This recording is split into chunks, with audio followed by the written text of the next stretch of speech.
Hey, it's Greg Brown. Grab your logbook, because it's time for another cockpit adventure from the flying carpet. I'm an aviation author, adventure columnist, photographer, former National Flight Instructor of the Year, and Barnes & Noble Arizona Author of the Month. The Flying Carpet is a 4-place single-engine light airplane. In it, my wife Jean and I have long traveled the North American continent, searching behind clouds for the real America, and experiencing aerial adventures like today's all along the way. Learn more at my website, gregbrownflyingcarpet.com, where you can also see photos from most episodes. And I'd appreciate your feedback in my Flying Carpet Podcast Facebook group. One thing I love about flying is that travel has so many dimensions to it. It might be as simple as going from point A to point B for a meeting or a $100 hamburger.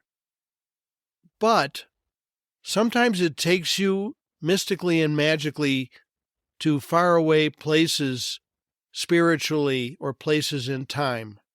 And that's what this story is about. It's about time travel. So climb into my flying carpet, buckle up your seatbelts, and prepare for takeoff on today's adventure. Clear prop.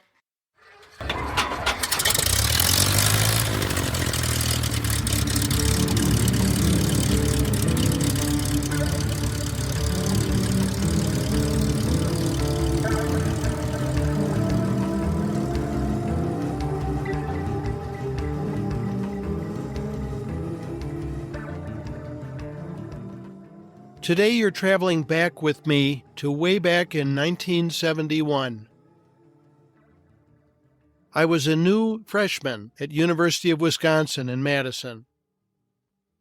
And along with the adventure of leaving home for the first time and making new friends, I was embarking on 2 other adventures that were extracurricular. One of them was I began flying lessons. It would take me about a year to knock off my license. But shortly after school started, I began driving my old Chevy from the dorm out to what was then called Truax Field at Madison, Wisconsin. It was all the way on the other side of town, and I started flying lessons. About the same time, someone approached me, and I don't remember who or how this happened, but a law student who played banjo was putting together a bluegrass and country band. And somehow they heard that I played fiddle, and I was invited to join. Now, there were 4 of us in the band. The organizer, Ed Fife, was the law student, very talented on banjo, and a great guy, and also loved the public eye and was a great announcer. And then the guitarist and I suppose lead singer, Roger Borland, had quite a bit of musical experience, more than most of us. And the bass player was a guy named Jamie Sheldon.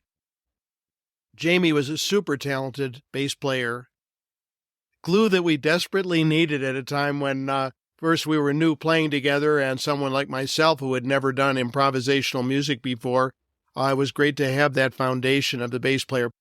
Plus, he was a terrific singer. In any case, we practiced together a few times, and Ed proposed a name, the Yahara River Valley Boys. Now, few of you will know the Yahara River, even if you've been to Madison, Wisconsin, but it's a relatively short river that runs just through Dane and Rock counties and empties into the Rock River. And the relevance of it to our group was it is the river that connects the 4 lakes upon which Madison, Wisconsin is sited. Madison's a beautiful town. It's only a half-mile wide in the middle, where the state capital is, and between Lakes Mendota and Monona, out of the 4 lakes. Absolutely gorgeous spot. In any case, we began practicing and playing together, and we were certainly rough around the edges. I was. But after we'd practiced half a dozen times and started to get some things together, Ed suggested we should record the music. So we invited all of our friends between us, maybe 20, 30 people at most, to 216 Langdon Street which would have been on Frat Row, except all the frats were out of business in those days during the late 60s, early 70s.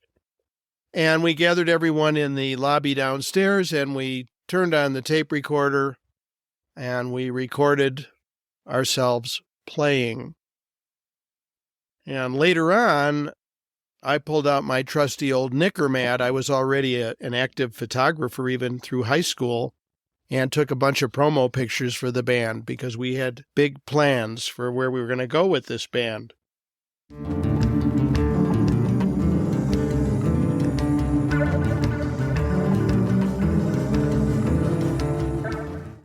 After playing a number of free gigs around town, we ended up getting some other gigs further away. I remember we drove up to Green Bay in my old car and performed up there at a night spot. That was a big deal. And at the time, I remember I became concerned. The violin that I played, my dad had bought for me when I was taking classical training in grade school and high school. It was a nice instrument. And I was worried, since we were now starting to play in bars, that it might get damaged or stolen. So I happened to be at a flea market in Milwaukee, and they had 2 fiddles on one of the flea market tables for sale. One was $15 and the other was $25. Now, the $15 fiddle had no strings on it, so I couldn't determine how the tone was, though it was certainly a good deal. But the $25 fiddle had 1 string on it, and I was able to tune it up adequately and play it enough to hear it had pretty good tone. So I thought, okay, this is going to make a good bar instrument.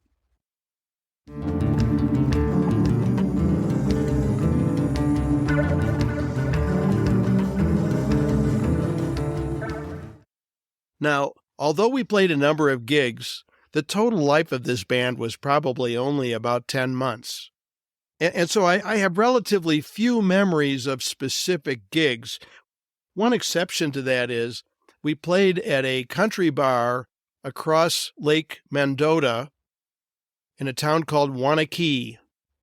And the band was right at the front of this bar, and they were largely farm folk, having a good time. There was a lot of alcohol flowing, and they were dancing to our music, and we really felt top-notch. And there was a woman right at the front and right in front of the stage dancing with her husband or boyfriend or whatever. And this lady was an amputee of one arm. She had no prosthesis, and she was smoking. And I vividly remember that each time she was ready for a new cigarette, she would strike a match off the stump of her arm. And every time she did that, the band would skip a beat.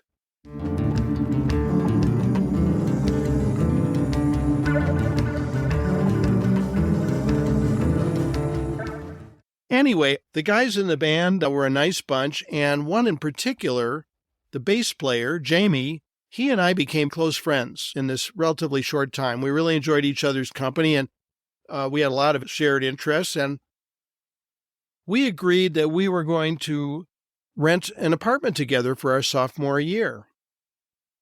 Freshman year, I'd been in the dorm, like most people do.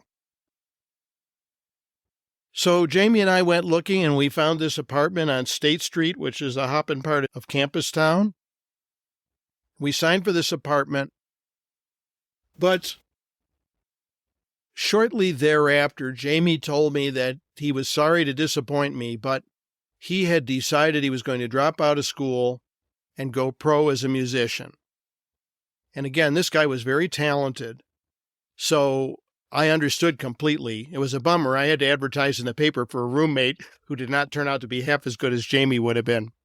In any case, this took place in May of 1972, the same month I soloed an airplane for the first time, end of freshman year. So Jamie went away. I can't remember if Ed graduated right then from law school or not, but even though we had done all this preparation, that was the end of the Yahara River Valley Boys.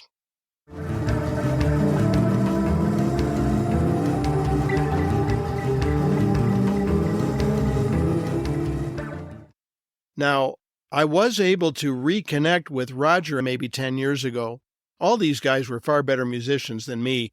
Roger had a really amazing career and ended up as head of the music department at UCLA, composed music for all kinds of different genres, including movies, and he had just a fantastic career. Ed, the organizer of the band and a great guy, disappeared, and so did Jamie. I never heard from them again.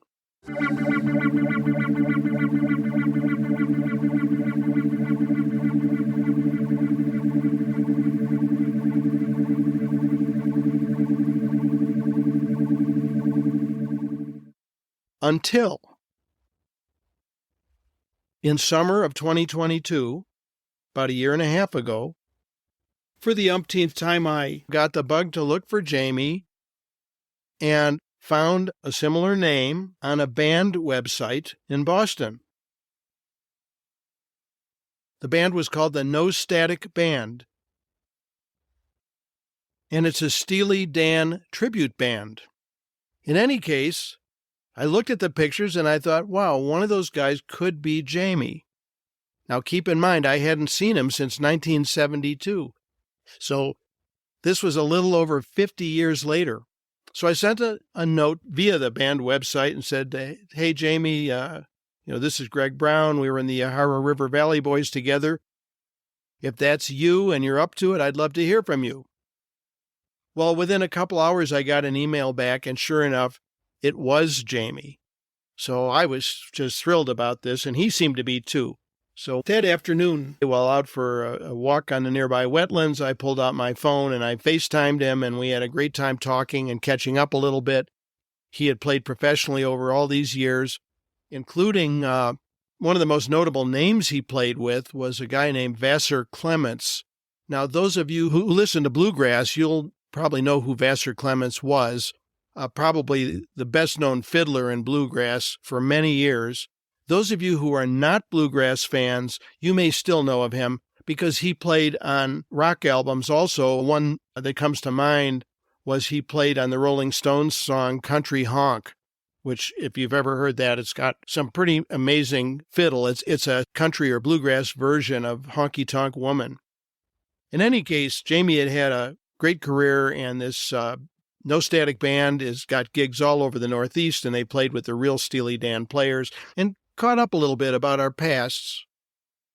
I mentioned to him that I had a couple keepsakes he might find interesting.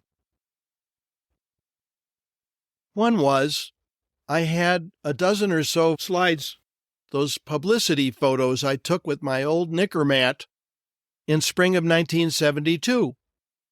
And I thought he would enjoy seeing those, and he said, you bet I'd enjoy seeing them. But the other thing I had, and this was really a gem in a sense, I still had a cassette tape of that several hours of recording we had done at 216 Langdon Street when we were getting ready to go on the road.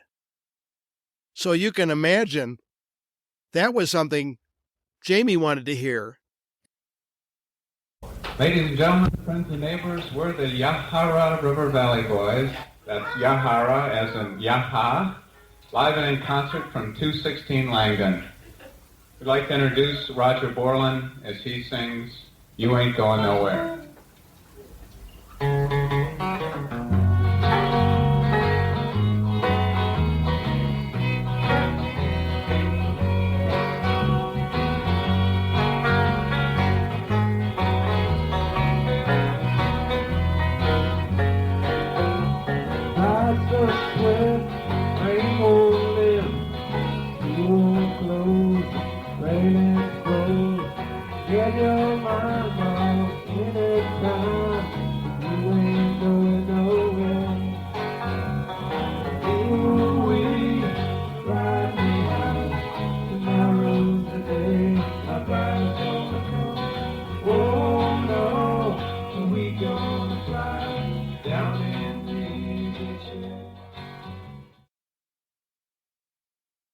So I took that tape and I digitized it and I sent it to him. sent the digital files, and Jamie turned out to be a whiz at audio editing, and he worked his magic on the songs and sent them back.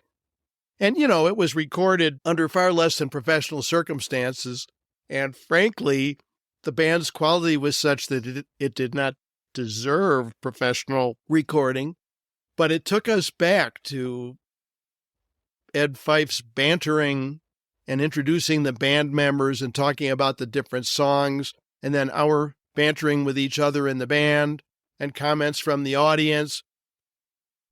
We'd like to introduce our bass player now, who very gratefully joined us in singing that last song after a moment's cueing. And he's going to sing our male chauvinist song for you for the evening. And that's called You're Not a Drop in the Bucket When It Comes to Loving Me.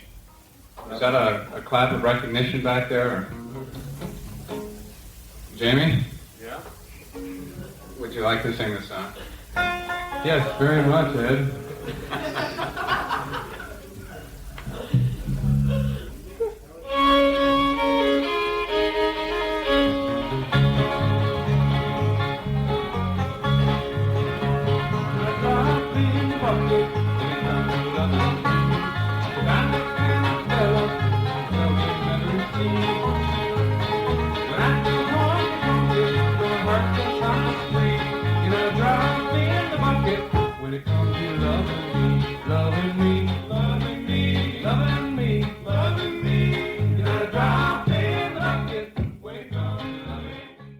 So it was more than the music, but the music was a kick because it took us back all those years to 216 Langdon Street with our friends of the day. We could picture them out there. We could picture the scene. So that was a really exciting thing. We'll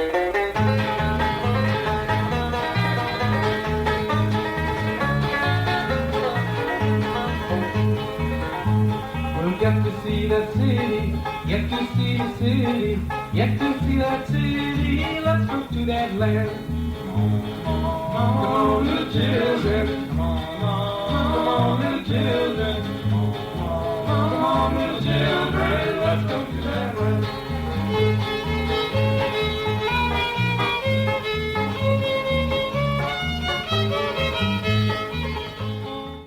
So this was all really cool. We're like, we got to get together. Then Jamie and I launched for the umpteenth time a search trying to find Ed Fife. And we have never been able to determine where he ended up. He was an attorney, as I mentioned, and he ended up practicing in Honolulu. That much we were able to find, but we have never been able to track him down. So we hope he's not passed, because it would be a kick to connect with him too. He was a great guy.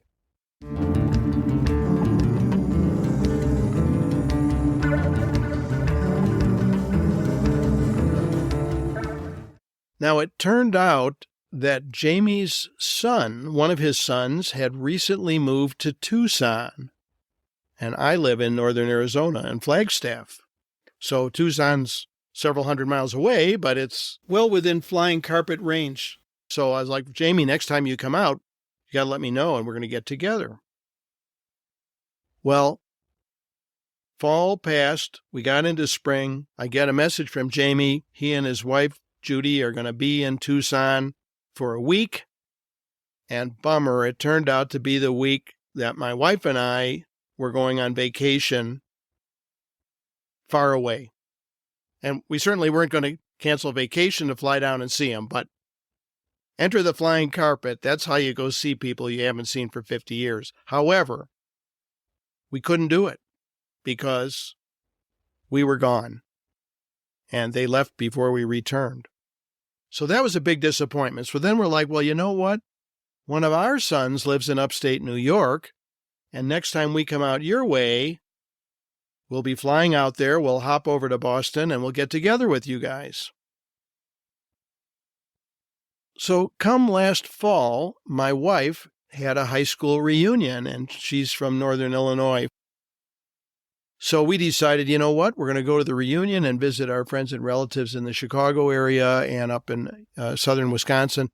And then we're going to hop back into the flying carpet and continue east, and we'll visit some dear friends in Quebec. We'll go see our son and daughter-in-law in upstate New York. And I contacted Jamie and said, how about if we fly into an airport just west of Boston and spend a day with you? So he and Judy set up this incredible plan where we were going to fly over there and land at this airport. They were going to come out and meet us, and then we were going to go to Concord and Lexington and walk the historic streets of those Revolutionary War sites and have lunch at a special place that they love over there. So we set this whole thing up.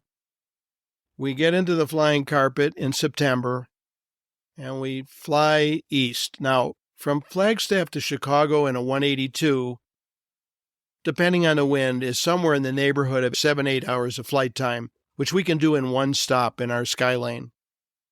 It's a longer trip on the way back because of headwinds. But in any case, we flew out there. We had an enjoyable weekend. Jean went to her reunion, and we saw relatives on both sides of the family. But those of you who live out east may remember Tropical Storm Ophelia. It came ashore in the southeast in early September of 2023, last fall. And then it worked its way up into the mid-Atlantic area in the northeast, and it sat there as a tropical storm and a tropical depression for weeks with huge quantities of rain, thunderstorms, low IFR weather, instrument flying weather. So we're in Chicago getting ready to take off for the next leg of this trip, first up to Quebec and then over to upstate New York and Boston. And it gets to be the night before, and I'm looking at this weather and thinking, this is hundreds and hundreds of miles of bad weather with no sign of ending.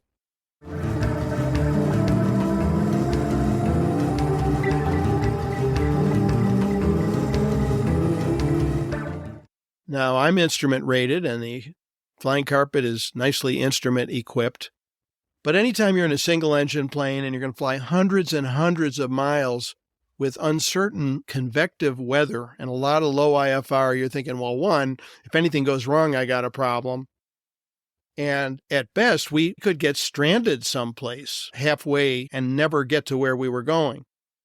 So I called a weather briefer at Flight Service and spent about an hour with him on the phone the night before our departure. And I said, am I missing something? Or does it look to you like this tropical depression is going to sit on top of the east indefinitely? So he looked at all the information with me, and we struggled over it and both agreed that there was no indication that this was going to clear anytime soon. So I thought, well, I'll take another look in the morning. We're still going to give this a try.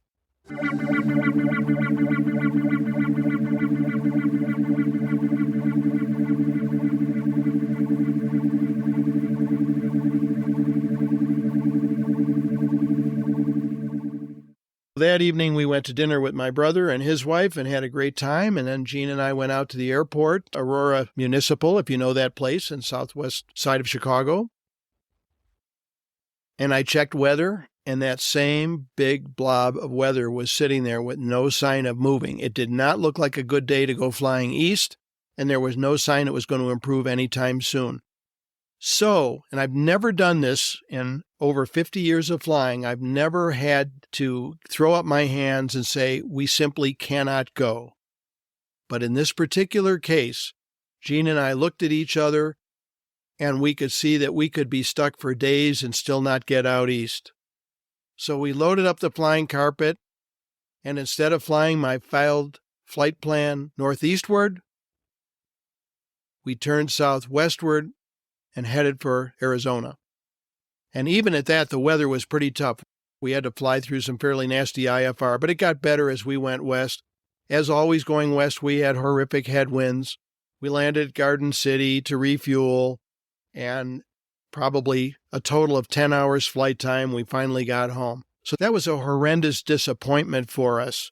And the whole way back, that whole 10 hours, all I could think about was, I hope I made the right decision. I'm missing out on seeing my son and dear friends and Jamie Sheldon and his wife in Boston.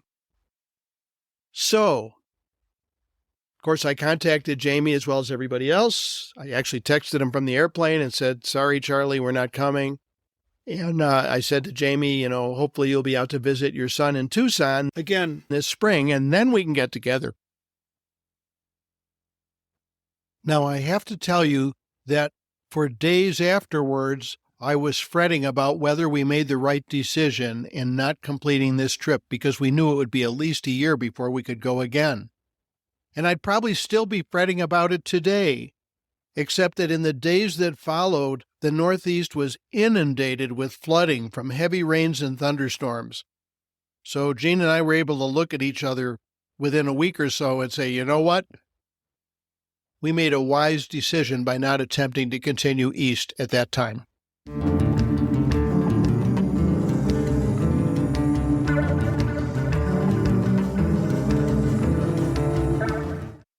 Fast forward to this month, April. Jamie had dropped me a note. They would be in Tucson for 1 week. Monday, the day after Easter, April 1st, April Fool's Day, was the perfect day if we could come that day. Otherwise, plans were developing through the week, so we agreed, let's shoot for April 1st. Now, those of you who've flown the Southwest much know that we generally have very good flying weather around here. And Arizona, of course, is legendary for its good weather. But we live up in the mountains, about 100 miles north of Phoenix, and Tucson is about 100 miles southeast of Phoenix. So as the weekend approached, we're watching a big storm system come in, and I was hopeful right up until Monday morning when we were supposed to take off that we might be able to go. But we got 4 inches of snow. It was low IFR. No flying in the mountains in a 182 with no de-ice or anti-ice on it when we've got snowfall and convective activity. So it was terrible. For the third time in a year and a half, we were unable to go meet up.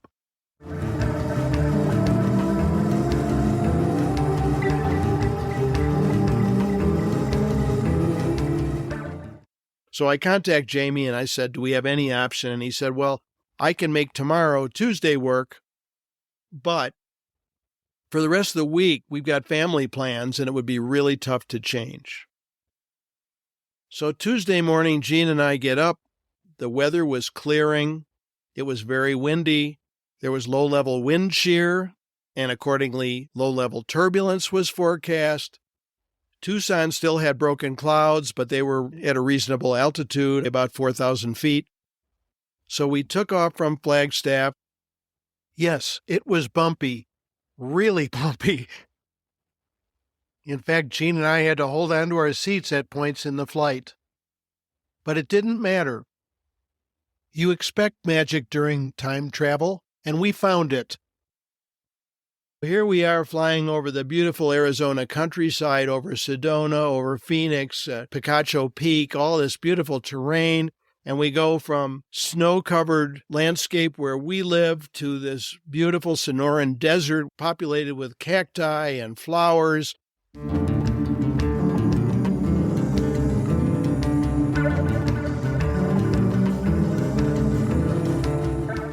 Dodging scattered clouds, we descended toward our destination of Avra Valley Airport at Marana, Arizona, which is just north of Tucson and has a wonderful little cafe, the Skyrider Cafe. It fronts on the highway, and then the other side, you can park your airplane right there and walk past these beautiful saguaro cacti right inside. There was a ton of traffic in the pattern, airplanes shooting instrument approaches and practicing landings. There was parachute jumping going on, so we were dodging all this traffic and trying to be extra careful. We landed. We taxi into the parking spots right next to the Skyrider Cafe, shut down the flying carpet, chain it down, and walk to the gate. We recorded the code for getting back out the gate. As you pilots know, that's always on the ramp side, and you need it to get back out. We opened up the gate.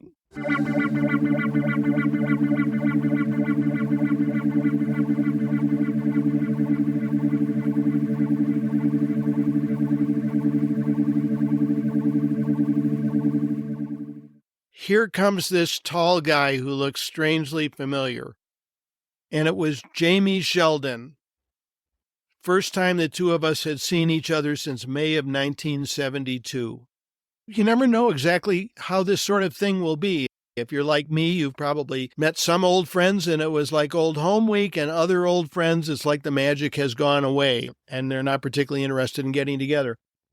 But Jamie and I picked up our conversation right where it left off, 1 month short of 52 years ago.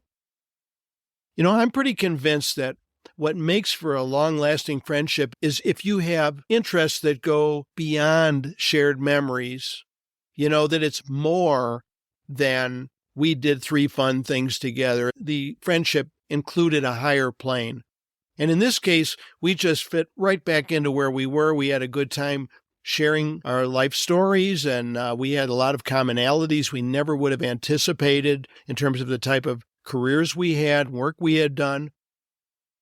I tremendously envy Jamie because although he went to school and had a terrific IT career in addition to music, he also played professionally that whole time.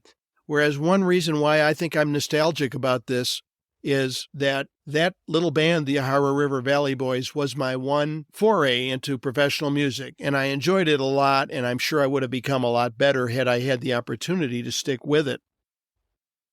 We only had an hour or two together, and it was a delight seeing Jamie and meeting his lovely wife, Judy, and introducing my wife, Jean, to them. Although our reunion was far too brief, it was clearly a beginning, a renewal of this special friendship from all those decades ago, not an ending. So hopefully next time we fly out east, the weather will permit us to go all the way to Boston. And hopefully when Jamie and Judy are out here visiting their son, we'll get other opportunities to spend more time together. But I just had to share with you this experience because I know it sounds weird, but had we driven the 4 hours each way to Tucson, it wouldn't be the same. Flying an airplane, which we call the flying carpet for good reason, it magically takes you places that are, like I said, way further than the next town or the next state. There's an emotional side of it. It's like magic. And to meet a dear old friend and reconnect was something special. I hope you've gotten a hint as to how much and why this was so special for us.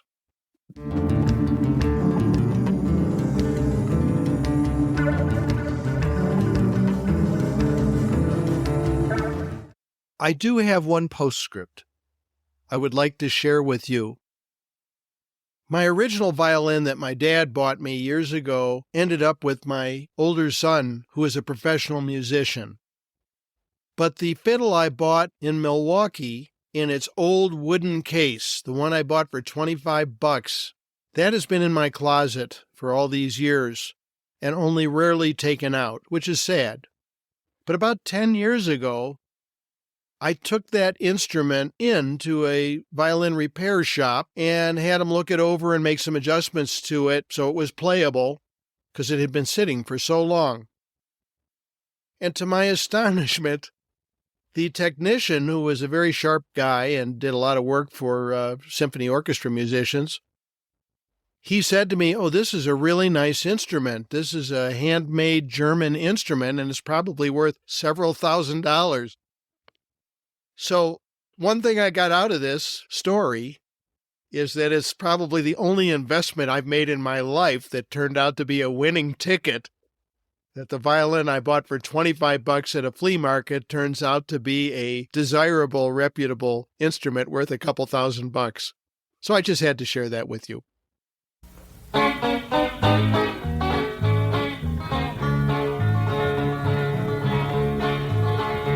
are staying with my ear breath. I'm dreaming for fun. Every bump is special day has been broken. You know, it's me I wanted someone to be grateful for that.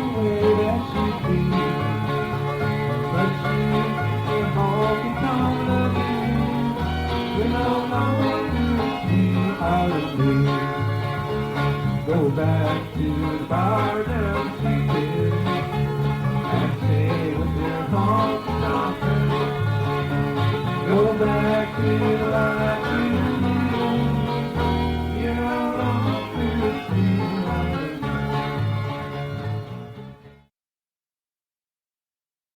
Thanks for riding along on today's Flying Carpet adventure. Please help me continue this podcast by sharing your favorite Flying Carpet episodes on social media, posting reviews on your favorite podcast directories, and donating via my Greg Brown Flying Carpet website. Thanks in advance for your support. You can find photos from most episodes at my website, gregbrownflyingcarpet.com. If you enjoyed today's episode, please check out my book of aviation adventure stories, Flying Carpet, The Soul of an Airplane, for which I was named Barnes & Noble Arizona Author of the Month. Learn about that and my other aviation books at gregbrownflyingcarpet.com.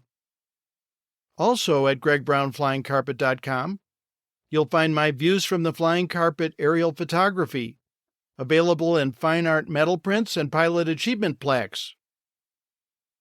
Oh, and I'd appreciate hearing your feedback in my Flying Carpet Podcast Facebook group.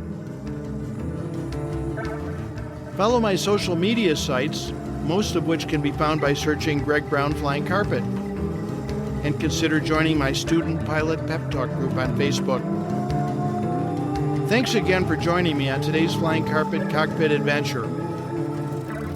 Music by Hannes Brown. See you next time.